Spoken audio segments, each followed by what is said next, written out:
A beautiful good morning to you. It's Friday morning and I'm just loving these mornings and the brightness and the lightness and the birds, and I'm just going to show you briefly how things are progressing here, because we've got all this beautiful geranium coming out along here. It's just big banks of it. Lots of bird song, lots of buds. Everything is just springing into life. The rhubarb has made a fantastic recovery from all the snow and the ice. I finally finished mulching this bed, so I'm just delighted with that, because that's another thing done, completed. I have put lots and lots of compost around the rhubarb, well rotted of course, absolutely fantastic. The Lunasa garden is coming back into life, much faster than what I thought, considering that it's not even the end of February yet. Today the temperatures are pleasant, very pleasant. I think it's about 12 degrees, maybe 13 degrees centigrade.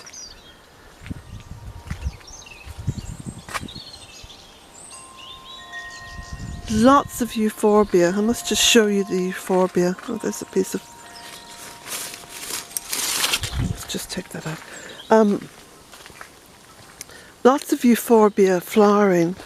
And of course this is this beautiful lime green euphorbia, which takes on a sort of an alien appearance if you look closely at the little flower heads.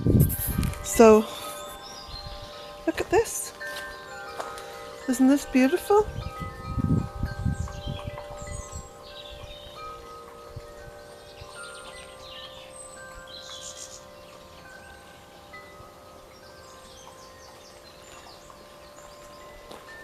The boy and I have just been out for a very long walk, and I was actually making a video just prior to this, and he was going quite bananas with his squeaky toy, even though he'd been for a long walk. Yes, Jack, hang your head in shame, because I had to just completely stop videoing because he was so noisy, and I kept trying to walk away from him and he kept following me.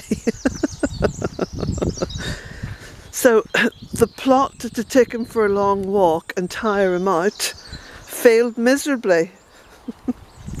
Oh, but look at this, look at the peach, look at the flowers on my peach trees, outdoors. Wow, look at this. Oh, that's exciting, that's exciting. Could possibly have peaches on my outdoor trees this year. Wow. Now that's what I call taking advantage of the climate change, because you see, it's all about adapting.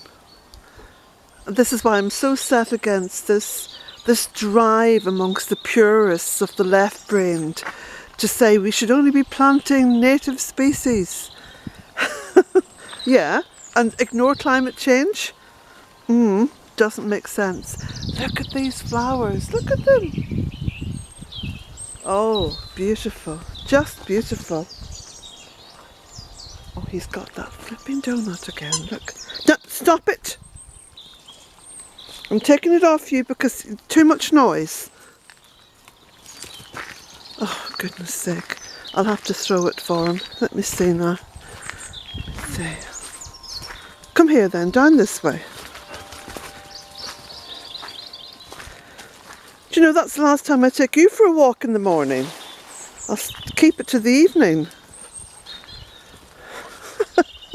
That's good.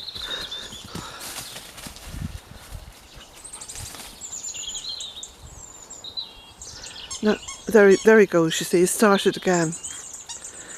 So I may have to keep this video very short, because I can't talk seriously about what I wanted to talk about with that nonsense going on in the background.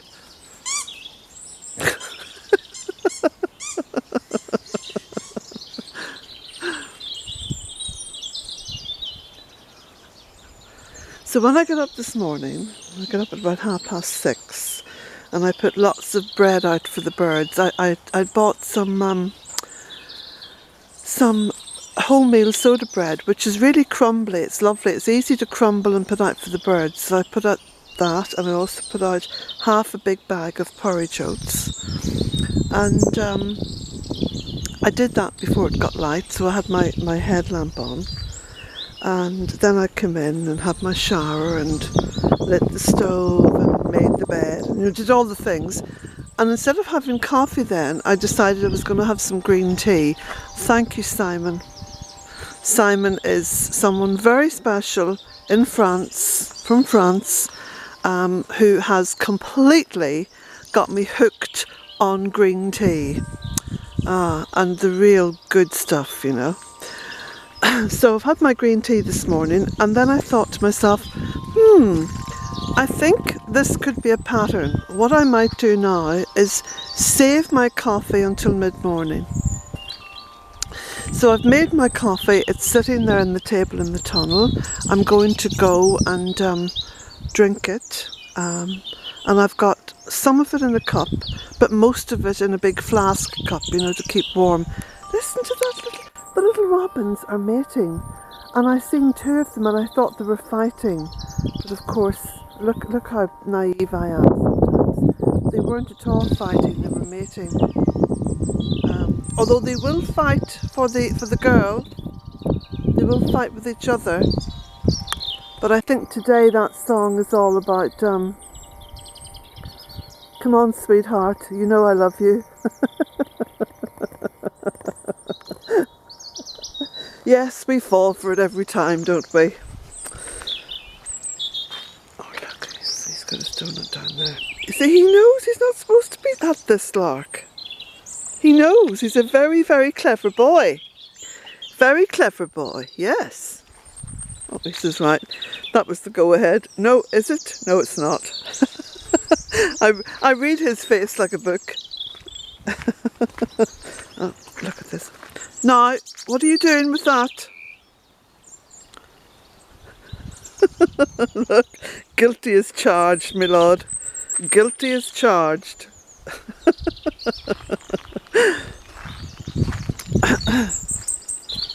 Oh. So we've got peach blossom outdoors, nectarine blossom indoors. Look at this, not beautiful? I can't yet see peach blossom on the indoors tree. Isn't that interesting? Isn't that interesting?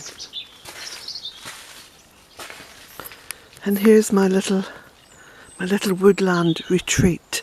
So I'm going to grab my coffee.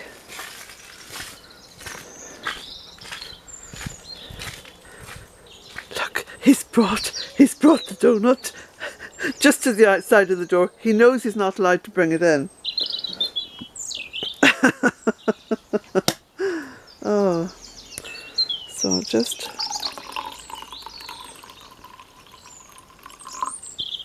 There we go. Keep the rest in there, keep it hot. So, oh, I'm seeing little nasturtiums coming up here. This earth along here is absolutely packed with seeds because, of course, I let everything self-seed towards the end of the season.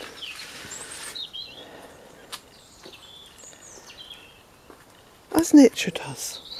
Let me just, sorry, I'm just digging about here. Let's sit down. There we go. Now, I've still got that honeysuckle to plant, and I might just get myself down to Ardcar, and I keep saying this, but I haven't been down there in ages, so I think today I've got some things to post over at Drumshambo Post Office. Would you believe it, I'm still posting off calendars. Thank you all so much. I think some of you are just doing it out of pity for me. But that's even more of a thank you then, you know, because you're obviously kind, compassionate people.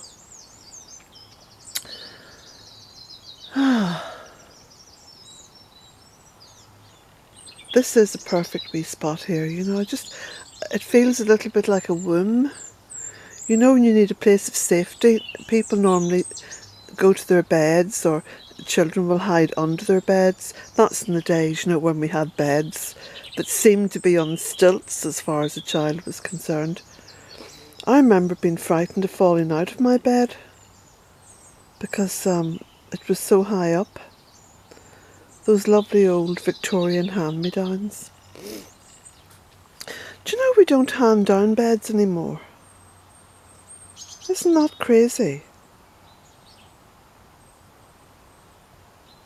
It seems that the epitome of having successfully established yourself is to be able to say, oh, I'm going to buy a new bed. I mean, I bought a new bed. Well, it was more for the mattress than anything else because I didn't have a good one. And the mattresses seemed to get a bit kind of hard after a while. So I did invest in a good mattress, not a new bed. And I do have to say that was one of the best investments I ever made in terms of my own health and well-being. Look, there's a hole up there in the plastic.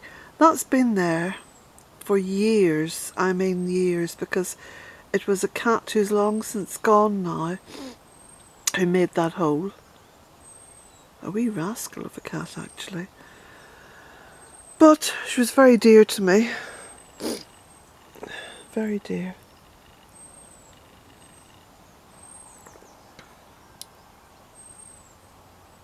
Do you know what I've been listening to, which has kind of intrigued me and amused me at the same time? People talking about near-death experiences. And the kind of general consensus happens to be that there is no particular God being on the other side, that it's all about consciousness, which I've always thought made perfect sense, you know, this kind of universal consciousness, and the fact that our thinking doesn't happen inside our heads. It's all about the consciousness that's attached to our bodies in a sort of a way. But anyway, I'm not going to go down that route. What I wanted to say was that in all of these experiences, and I've listened to quite a lot, in my particularly sad and empty moments, usually sometime between 9 o'clock and 10 o'clock at night when I should be in bed, reading my book, never mind listening to guff on YouTube. But not one of them has mentioned meeting any animals on the other side. They've talked about, apparently, everyone is wearing robes, that they see people in robes and they're sitting around tables talking. Not a mention of a dog or a cat or a pet donkey or anything like that. And I'm thinking, I'm sat there watching this and thinking, God, that's not very enticing. That's not very enticing at all. They all say, yeah, and I'm filled with a sense of wonderful happiness. Well, I wouldn't be. I'd be looking around, I'd be saying, oh, hi Mum, hi Dad, hi Nan. Now, where's all my lovely cats and dogs who've been part of my life over the years? I don't know, it's kind of strange. Strange.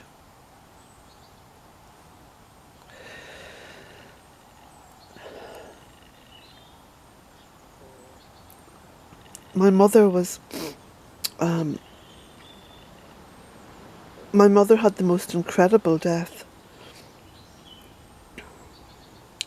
She was incredibly ready for it. And she seen it as she was passing from this part of her journey on to the next. And I was the last person that she ever spoke to. And her words were, in the most vibrant tone of voice, and I'll try to emulate it now. "Don't you worry about me, Colette." Like that. And about 12 hours later, she was dead. Gone. So she was very, very ready for it. I mean, I felt quite indignant. I thought, how dare you? How dare you orphan me? But seriously, I was astonished.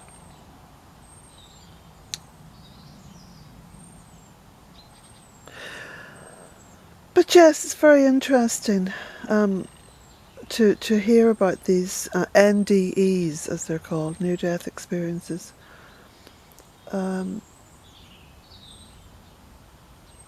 I don't take too much of what anyone relates too seriously.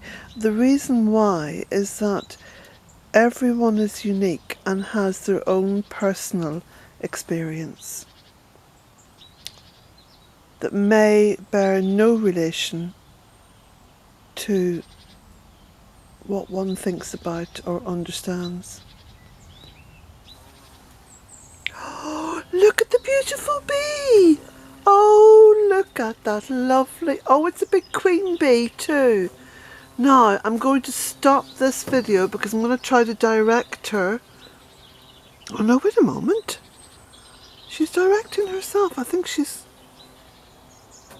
finds that nectarine blossom, which I'm sure she will.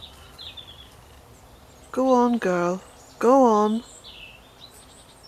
She will. Yep, she's making her way through the tunnel anyway. Oh, she's coming back up this way. Let me just have a wee look.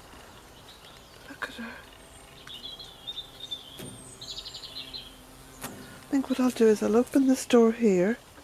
Stand out of the way, Jack.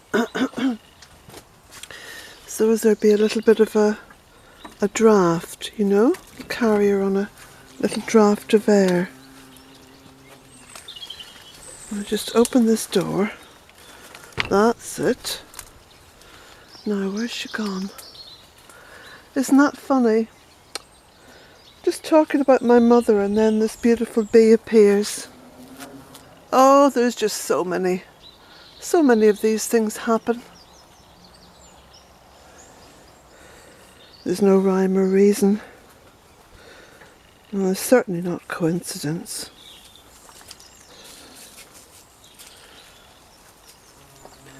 No, she's just okay. She's settling. She keeps stopping for a little rest. Now the ribes flowers are coming out, so they're outside. I think she's gone out, has she? Yes, I think she has.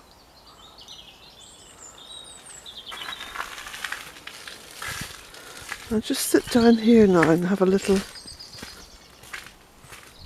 gander. Certainly the peach blossom is open out there.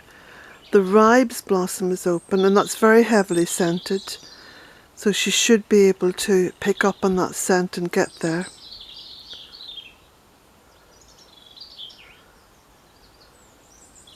Now she seemed to emerge from up here. She may have been in a little hole in the earth along there at the top.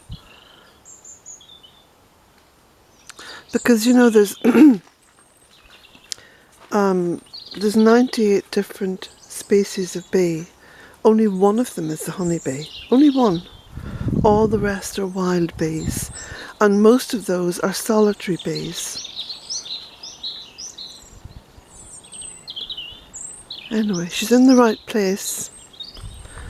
She's certainly in the right place. See, there's lots of ribes blossom up there. And carrier. Those little yellow flowers, that's carrier.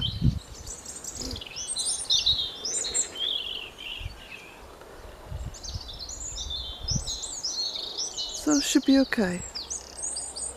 Should be okay. Well, I think what I'll do is I'll finish here and go and get my laptop, bring it over here to the tunnel and upload this little video.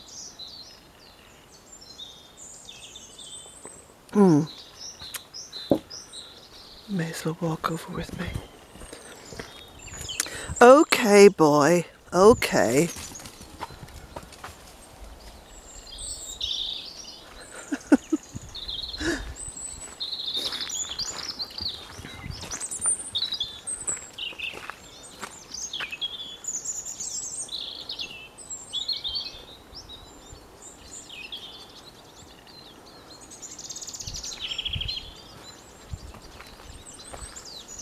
Bird song is beautiful. Just beautiful.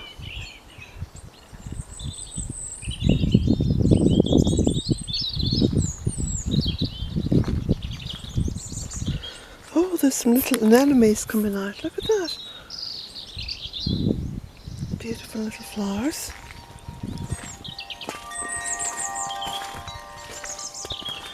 See, look, there's ribes blossom up there.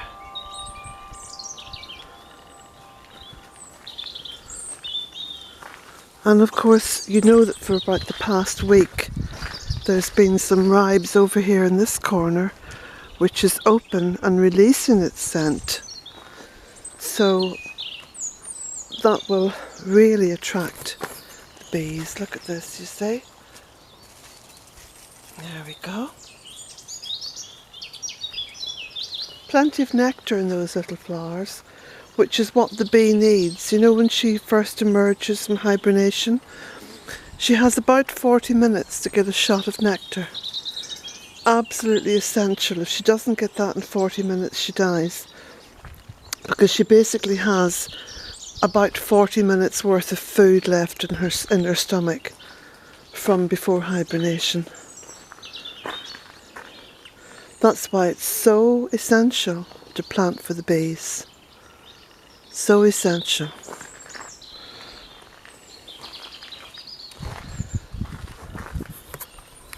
Blessings to you all.